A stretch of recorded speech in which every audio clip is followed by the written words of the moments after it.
Michael, just take us back to the start of your hockey career. Growing up, just, I guess, your first impressions of hockey, how you got into hockey. Well, I can't even remember when I first started skating. I think I was 3 years old. Um, I was always told it was my aunt that took me skating. I'm not really sure how true that and accurate that is. But I really just took off from there. I played all sports growing up, and baseball was the other big one that I was actually better at than hockey. In St. Louis, hockey is not very big, so um, I was able to play roller hockey, and roller hockey is one reason that why my stick handling, I would say, is so good. Um, so people tell me. But yeah, then just played in St. Louis growing up, and hockey in St. Louis, like I said, was not very big. I was very fortunate to be coached by some of the St. Louis Blues alumni, where the players stayed around after playing the NHL, grew, raised families in St. Louis, and one of the big ones was Perry Turnbull. His son Travis is my best friend. So I was coached by Perry Turnbull, Mike Zook, Basil McCray at one point. Al McKennis was a coach of my prospects team. Jamie Rivers, Rick Zombo coached me for 2 years. So when it came to hockey, I was very fortunate to be coached by such people that had great NHL careers. In St. Louis, you always had to get out of St. Louis to play, and like I said, it wasn't big. We had to go to Michigan, Chicago, Wisconsin, Canada for all these tournaments. Whenever I made teams, it's where we were headed every weekend. I was gone, missed a lot of, high school. I never went to homecoming or all that stuff. So at one point when I got to 13 years old, I was always told I was too small. So I stopped making teams. I would lead the camp in scoring or whatever. I was basically told I couldn't play. I was too small to play junior hockey. I ended up playing junior B in St. Louis, sticking around, won a national championship, the first one that St. Louis ever won. From there, I went and played in the North American Hockey League for Springfield Junior Blues. So I was 17 years old whenever I moved away, lived with the Billet family, played well in the North American Hockey League, and then from there I went to play in Lincoln in the USHL, which at one point I was told I was too small to play in the USHL. From Lincoln, then that's whenever I committed to University of Wisconsin. I was lucky to be on a full scholarship there. And then, played there for 4 years, and just 4 incredible years. Didn't end the way I wanted to because we lost the national championship to Boston College in 2010, which is hard to believe that was 10 years ago. But met some of my best friends there, talked to all the time, met my wife at Wisconsin. Those 4 years were incredible. It's hard to imagine that it was that long ago. From there, I went to Chicago. I signed a pro contract with Chicago Wolves, played there for 4 years, and then made my way over to Europe, and now I'm here. And what was that like, really early doors, as a family growing up? Was it a stressful time having to go everywhere to play all these games because there wasn't much in St. Louis, or were your parents quite willing to just say, Mike, that's where you want to go, that is where we'll go? Yeah, well, for me it wasn't stressful, but I'm sure it was for my parents when they're forking out that money to be out of town all the time. And I can't thank them enough. I'm very grateful that I have had them to fork out the money and put me in hockey and do something I love. And it was a lot of fun. There's a lot of memories I have with my parents on road trips and whatnot, but that's what you had to do if you wanted to even be noticed in St. Louis at the time. Now St. Louis is a hockey hotbed. Everyone's headed to St. Louis, and what played a big role in that is the St. Louis Blues alumni. They stick around there, and a couple of years ago they had 5 first-round picks on the. You had Tkachuk, Cunnin, Clayton Keller. And I can't even remember the others. I just know them because Luke Cunnin is my neighbor back home. Yeah, the Blues alumni they played a vital role in St. Louis hockey, and I'm just very fortunate that I was there, be coached by some of the St. Louis Blues, and here I am now playing professional hockey. And are those memories that you have with your family from the road trips and the St. Louis alumni as well, are they what resonate with you now when you're still playing, that make you appreciate still playing the game a bit more? Yeah, for sure. Definitely my parents. They played a big role in it, and the St. Louis Blues alumni, I can't even tell you how much, because that's what basically molded me into the hockey player I am today. In terms of hockey IQ, everything that they were teaching me back then, and it really helped to have them. And one of my best friends, Travis Turnbull, it was good because there was a competitive edge growing up, and yeah, I'm just very fortunate to be where I am at today. And is that the reason you chose hockey over baseball? You mentioned how good you were at baseball. Yeah, it's one of those things I can't even remember the age. I think I was 15 years old. No, I was in high school actually. I had to basically choose between going to a baseball practice or a high school hockey game, and I was like, okay, I'm doing hockey. I think I chose the right route. Yeah, from there it just really took off. I knew exactly what route I wanted to try to take, even though I was told I was too small. It kind of gave me a little edge. Every time I stepped on the ice, I was always thinking about the people that told me I was too small. Being cut from those teams actually was a blessing in disguise because it basically motivated me even more to try to prove them wrong. And it's like they told me I couldn't play juniors, couldn't play in the WCHA, couldn't play pro, and checked all four of those off the box. So. Do those kind of moments still sit with you now every time you step out on the ice? The people that told you no, that told you were too small, that maybe you weren't good enough? Yeah, I definitely think about them every single time when I'm standing on the blue line for the national anthem. But at the same time, though, it's not like I'm mad at them or anything. It's just one of those things. It just wasn't at the time. That is where the hockey was. You need to be big and be strong, and I wasn't that. Then I hit puberty really late. But now you look at hockey, look at all the small skill guys out there. That's the way the game is. It's fun. But no, I'm not mad at those people, I would say, at all, but it's definitely a motivation. And did you have one player particularly that you looked up to growing up that you were like, I'll try and mould my game around him, I'll try and replicate the kind of player that he is? No, that's one thing I've been asked that before. And no, I can never really give you an answer because I think everyone's their own different player in a way. You can look up to guys, and there's really no player that I could figure out mold my game after. In St. Louis, though, everything you see on TV at the time was Brett Hall, scoring goals left and right. So he was definitely a guy and a player that I looked up to, I would say. And then you made over 200 AHL appearances. Was that something that it brings a smile to your face now, talking about it again, the guys that were saying you're too small to make it? You have played in perhaps the league next to the NHL.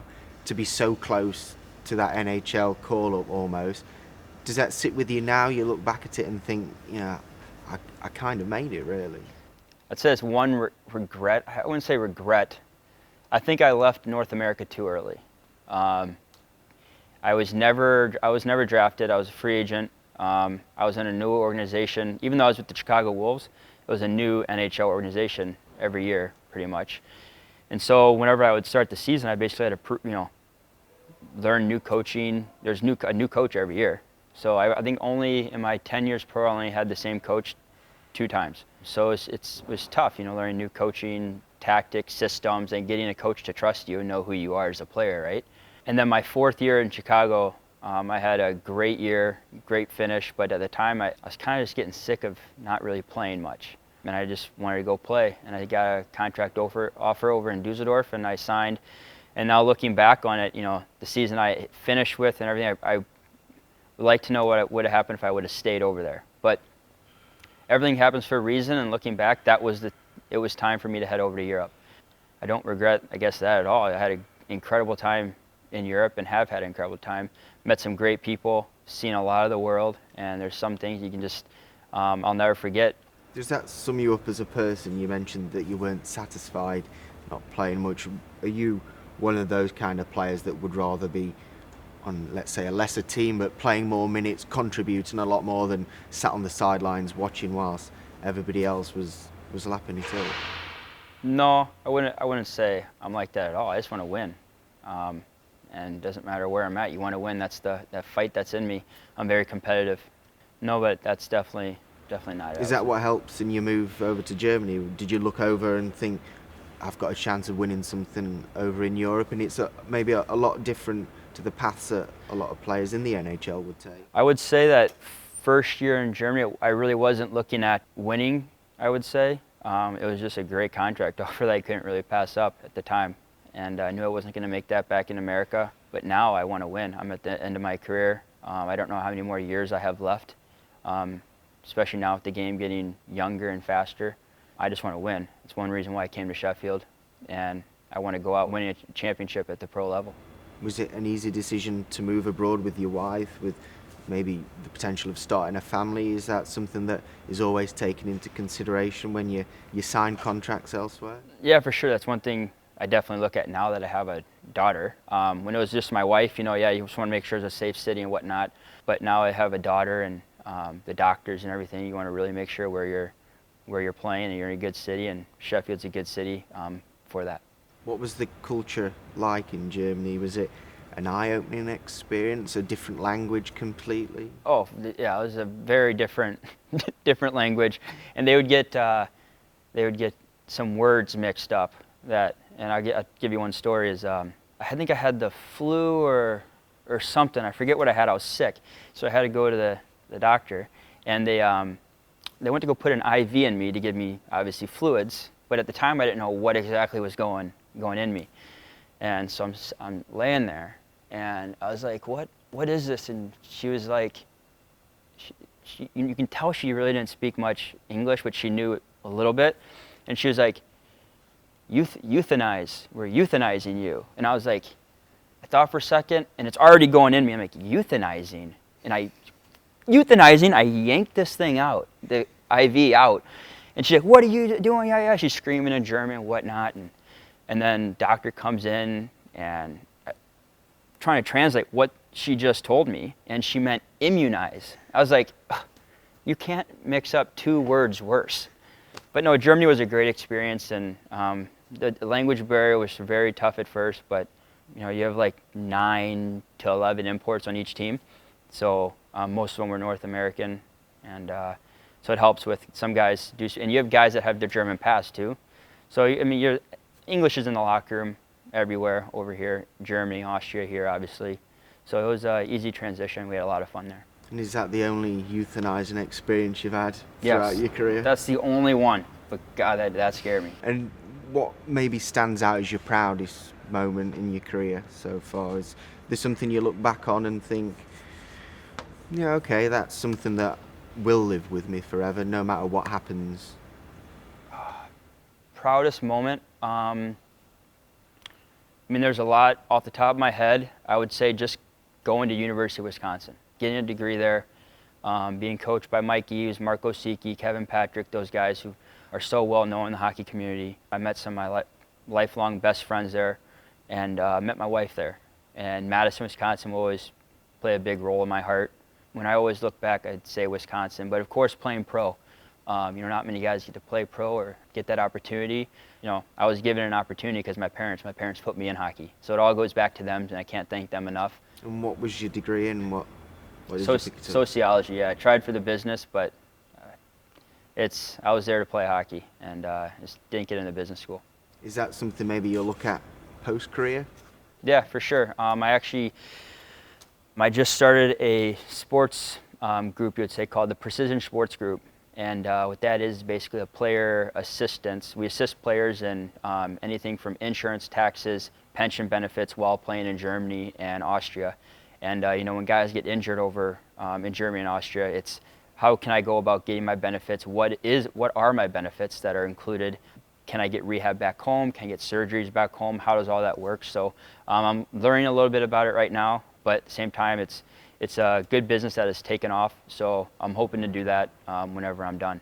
You come across as a bright person. You're a very smart person, not just on the ice, but off the ice as well. And is that something that you're almost going to lean on once the hockey career has finished, that by having this kind of business set up, that that this a way into almost the real life now for you? Yeah, for sure. I'm learning a lot about this. It's sales in a way. I don't want to do anything. I don't want to be an actual sports agent dealing with contracts and all that stuff. That's not me, because I really want to help players with their injuries and whatnot. And I had 2 tough injuries when I was in Germany.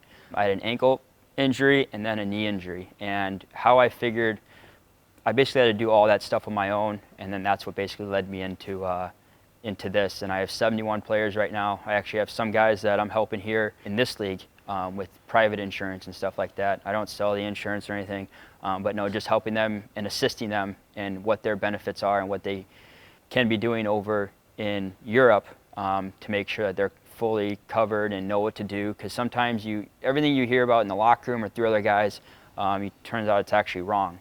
Especially with the injury benefits in Germany and Austria. So I like it right now, and it's definitely giving me something to do whenever I get away from the rink. But when I am away from the rink, I just love spending time with my wife and daughter. And my daughter's 2 right now, and she's at an incredible age.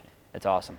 And do those kind of moments, the injuries you mentioned, do they strike fear into you as an individual that this could be the end of your career, and if there is nothing set up for you outside of hockey, what are you going to do? If you've got a young daughter to support, your wife as well, and all of a sudden you go from your set wage and playing week in, week out to literally nothing of your own doing either. Yeah, I think it scares everyone whenever it's like, what are you going to do whenever you're done?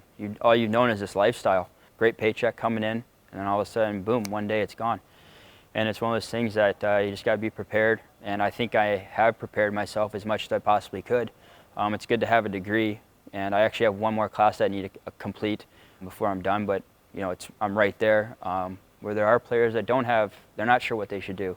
There's some guys that just go into depression whenever they're done, and it's because they aren't fully set up in what they want to do whenever they're done. And it's not just hockey, it's all sports, football, baseball, basketball, whatever. So while you're playing, you definitely need to have somewhat of a game plan, because hockey will end one day. That's one thing that is guaranteed, it's going to end. And do you ever think about that when you stood out there on the blue line before an anthem, that this might be your last game? Yeah, I definitely, one of my best friends had Blake Jeffrey on. He had a tough head injury, a skate cut his head wide open and ended up having to go into brain surgery.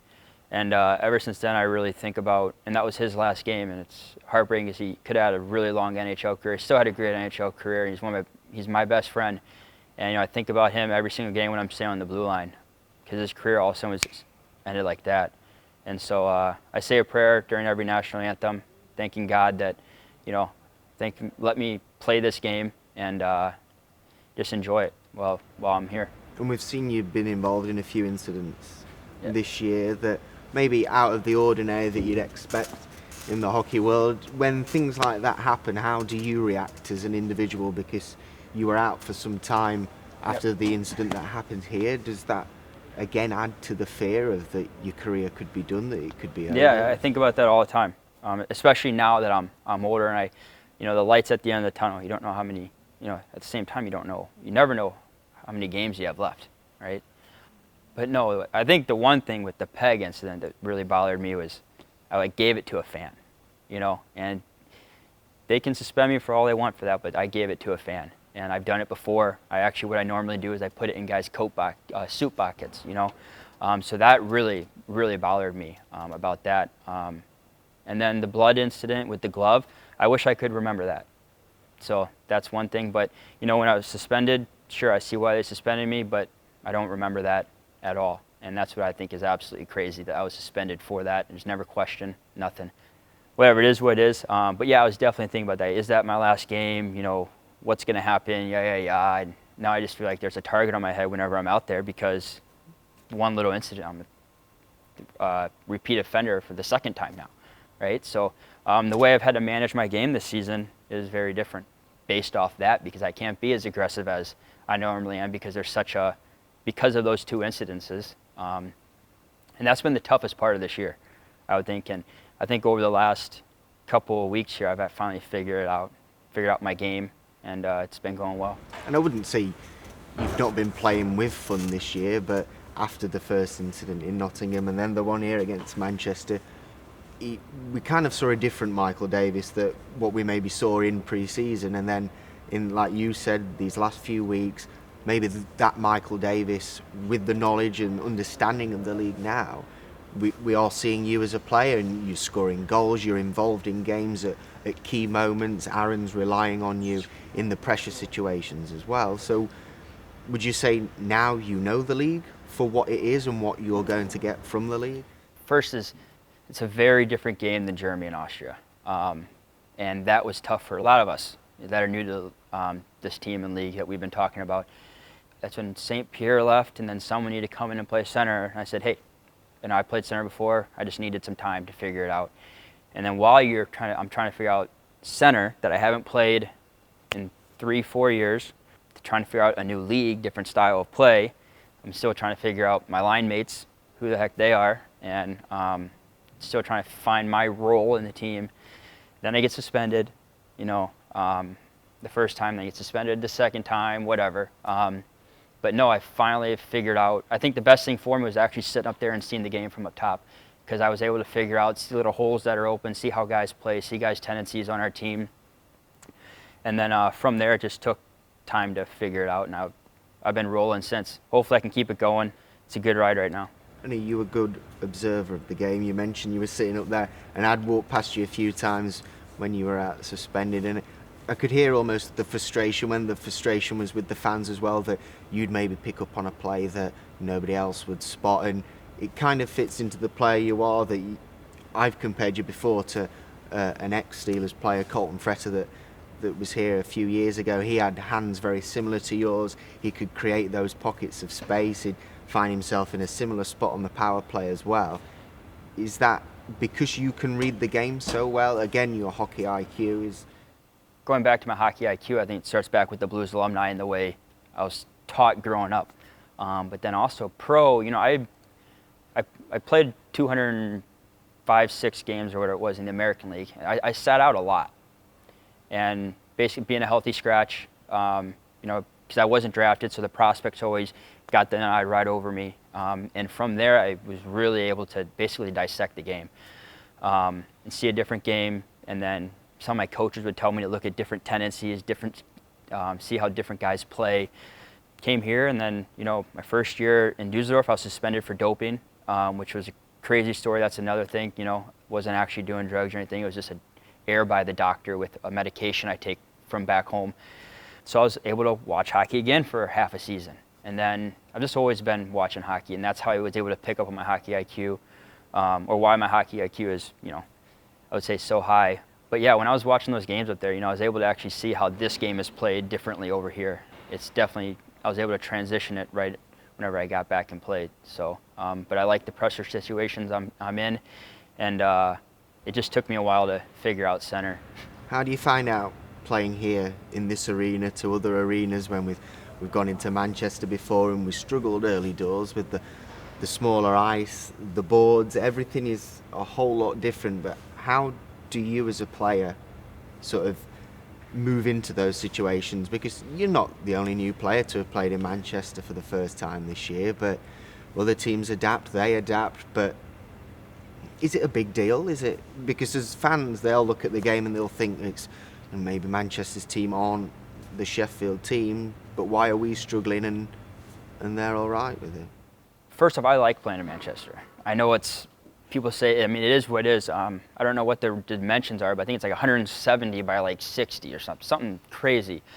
I like playing it because plays happen quick and fast. Whereas out here, you have an extra second to make a play, and all of a sudden a hole's not open, so you have to find a way to get yourself, when you have the puck, find a hole yourself to hit to hit that player. Whereas in Manchester, it just happens fast, boom, boom, boom.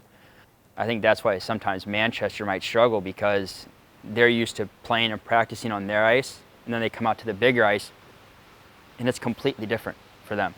But I think it's definitely easier to go from this rink into Manchester. And let's just say a final word on this season. What will be the ideal scenario come the 11th of April? I think the last day of the playoffs. What is, for Michael Davies, the ideal first year in Sheffield? Win all 3 cups. That's why I came here, so I wanted to win. And of course, you'd be satisfied with 1, but I won all 3, won them all. And I think first, this team needs to focus on just being healthy. It's been a crazy year with injuries. Not sure why, but one thing is we've been able to keep it going through all these injuries, where some teams in this league can't. And we put ourselves in a good position right now that we're in the driver's seat. But we got to take every game. We got to come in with the right attitude and mentality that we're going to win, and that we have to win, because we can't slip right now. I think we're 7 points up on Cardiff right now, and they have 4 games in hand, but they have to win those games in hand. I've been on teams where we've had games in hand, and you just look in the stand, and you're like, oh, we're going to win them, we're going to win them. All of a sudden, boom, it bites you right in the butt. So we're in a good situation right now, and hope we can win all 3 cups.